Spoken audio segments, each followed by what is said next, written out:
Let's do hopefully a quick lesson that we're going to call section 4.2b. It starts off with this graph where we're looking to plot the following points. Should be easy enough. 2, 4. Remember, this is not slope. This is x coordinate 2, y coordinate 4. So we go to the right 2 and then up 4. 2, 1. That would end up right there. 2, 0 would end up right there. 2, -2 would end up right there, and 2, -5 would be right there. All right, let's jump ahead to the next one. So where is -4, 3? That'd be here, and then 3 on the y-axis right there. -1, 3 would be right there. 0, 3, that's 0 on the x-axis, and then 3 on the y-axis. And then 2, 3, and then 5, 3. All right, and then we're going to circle back to this eventually. The end goal here is to talk about what the equation of these lines would be. The equation of this line, if we were to connect the dots. But we'll circle back to that in a couple minutes. Let's first do something a little different again for just a couple minutes here. The question is, are the following points on the line y = 3x + 7? So if you think about how you'd figure this out, how would we figure this out? If we were to graph the line y = 3x + 7, would the following points be on the line? I suppose what we could do, this might be what you're thinking of at this moment, what we could do is actually graph this line. I mean, just recently we've talked about how this is in the very nice y = mx + b form. And this right here would be our y-intercept. The 3 would be our slope, 3/1. And we could literally draw the line and just kind of see if 1, 10 would be on the line, or 2, 9, or whatever, right? But number one, we don't actually have a nice graph paper right here, right now. And I mean, I don't know. Sometimes a point, look, 2, 9 seems a little bit bad enough, being kind of far away from the origin, or 1, 10. What if it was what if it was not 2, 9? What if it was 2, 90, or 27, -900? So yeah, in theory we could graph the line and just kind of see, but let's show you really quick another way that's a little more analytic, that is a little more foolproof, right? So try to remember this. If a point is on the graph of the line, all right, that means it's a solution. So what we're going to actually check to see is if 1, 10 is a solution to y = 3x + 7.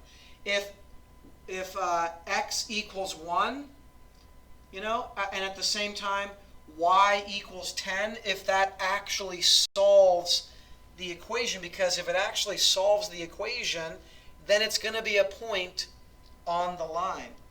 So here's what we're actually checking, right?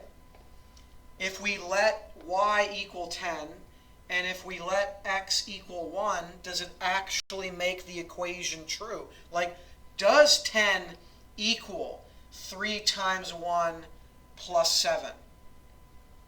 Does that make it true? Yes. Because, it's just true. Like, 3 times 1 is 3, plus 7, that does equal 10. And that's how we're going to do all these, right? So if 2 comma 9 is on the line, that means that if we let x equal 2 and y equal 9, it actually solves the equation. It actually makes it true. So does 9 actually equal 3 times 2 plus 7? Well, 3 times 2 is 6, plus 7 is not 9, so no. So 2 comma 9 would not be on the graph of the line of y equals 3x plus 7. And then same thing, I think you get the point here, right? No pun intended. So same thing for negative 1 comma 5. Does this make it true? Does 5 actually equal 3 times negative 1 plus 7? 3 times negative 1. I'm thinking no. 3 times negative 1 is negative 3, plus 7 is 4, which ain't 5. And then this one, if you plug in negative 2 for x and 1 for y, does this make it true? 3 times negative 2 is negative 6, plus 7, does equal 1. So that's a yes. All right? That's a yes. And then this one, pretty much the same thing. The equation looks a little weird, but all we're really looking to do is say, like, hey, all the equation says is y equals 3. So if y equals 3, then it satisfies the equation. So in choice A, does y equal 3? Yeah. So that satisfies the equation. It would be on the line. B, 3 comma 9, like, does it satisfy y equals 3? No, because here y equals 9. In choice C, that's obviously going to be a yes. And example D here, it's a no, because y does not equal 3. All right? Yeah, let's cut that at there and just kind of, let's leave that there and get back to this kind of stuff, okay? Now, it's probably a good time, the right time to kind of circle back to this, all right? I want you to notice that all the points on this line, when you connect them, make a perfectly vertical line.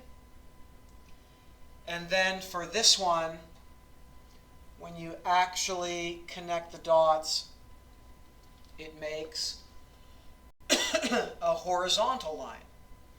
So what would the equation be of this line? Let's actually do this line first, because we could actually talk about what the slope is and what the y-intercept is.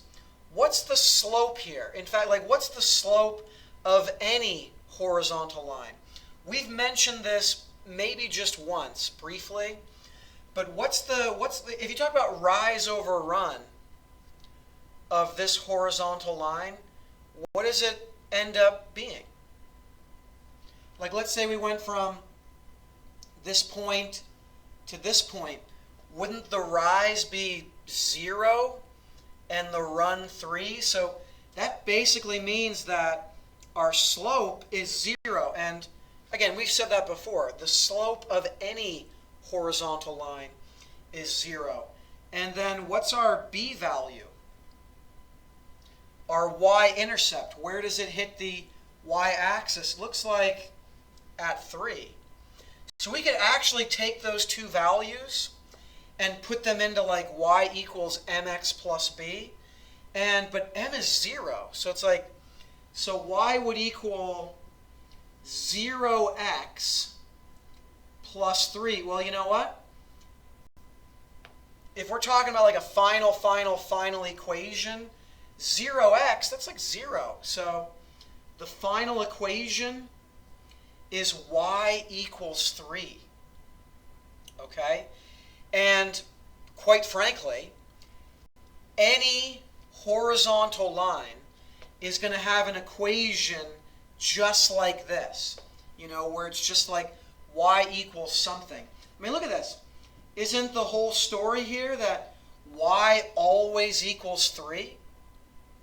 So, yeah, the equation is just going to be y equals 3.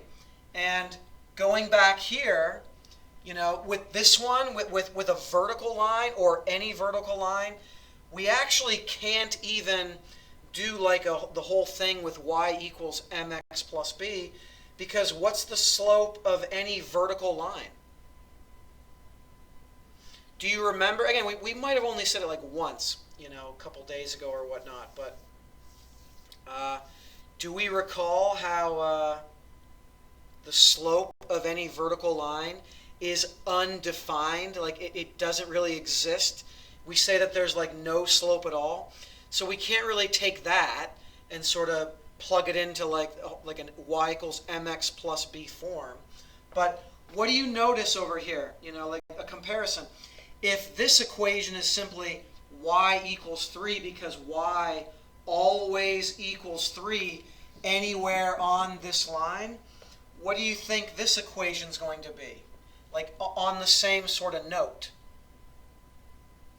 Like what's always true about any point on this particular vertical line? Well, take a look. X always equals 2. And I know that's a little weird, but that is the entire equation of this line. X equals 2. In fact, Mr. Burchanowski, I don't always agree with him, but when he told me this, like that he heard something from like, I think one of his Asian students at college, that he was like working with at Barron. I think that's how the story went, but there's this whole thing about Hoivux. And it kind of summarizes horizontal lines and vertical lines. And the summary goes like this. So write this down. H is, I hope, obviously going to stand for horizontal. And the V here stands for vertical. And with the vertical lines, the X means that the equation will always just be like X equals some number. And the U corresponds with the slope. And in this case, U stands for undefined. So vertical lines will always have equations that only say X equals some number, and the slope is undefined. Horizontal, obviously here the Y is for like, the equations. It's always just going to be like Y equals something.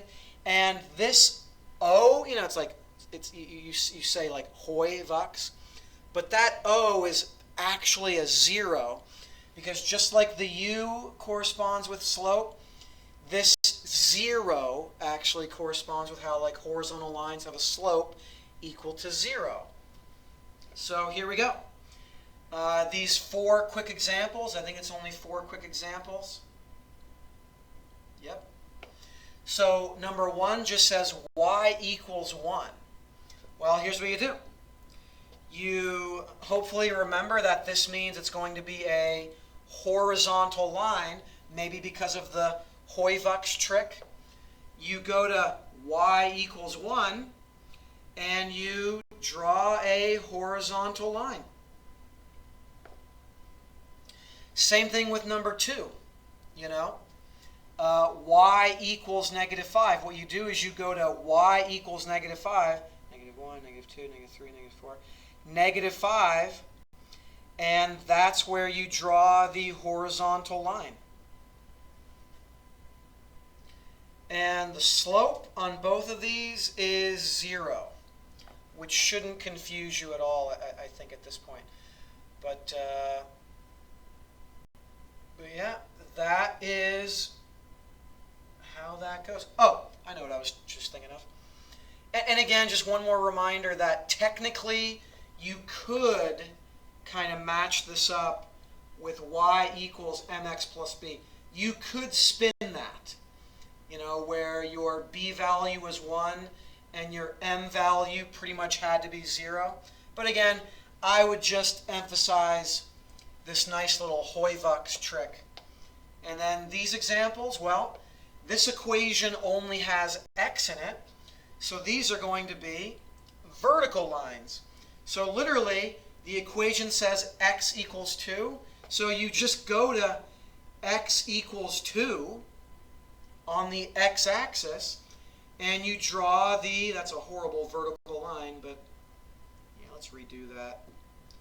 My luck, it'll probably be worse. Okay, good. Came through in the clutch. So yeah, that's it. And then same thing with number 4. If the equation is just like x equals -3, you just go to -3 on the x-axis, like literally x equals -3, and you draw the vertical line. And as far as the slopes go, well, again, the slope of any vertical line is undefined, or in other words, no slope. Like sometimes people say that there's quote-unquote no slope at all or undefined slope.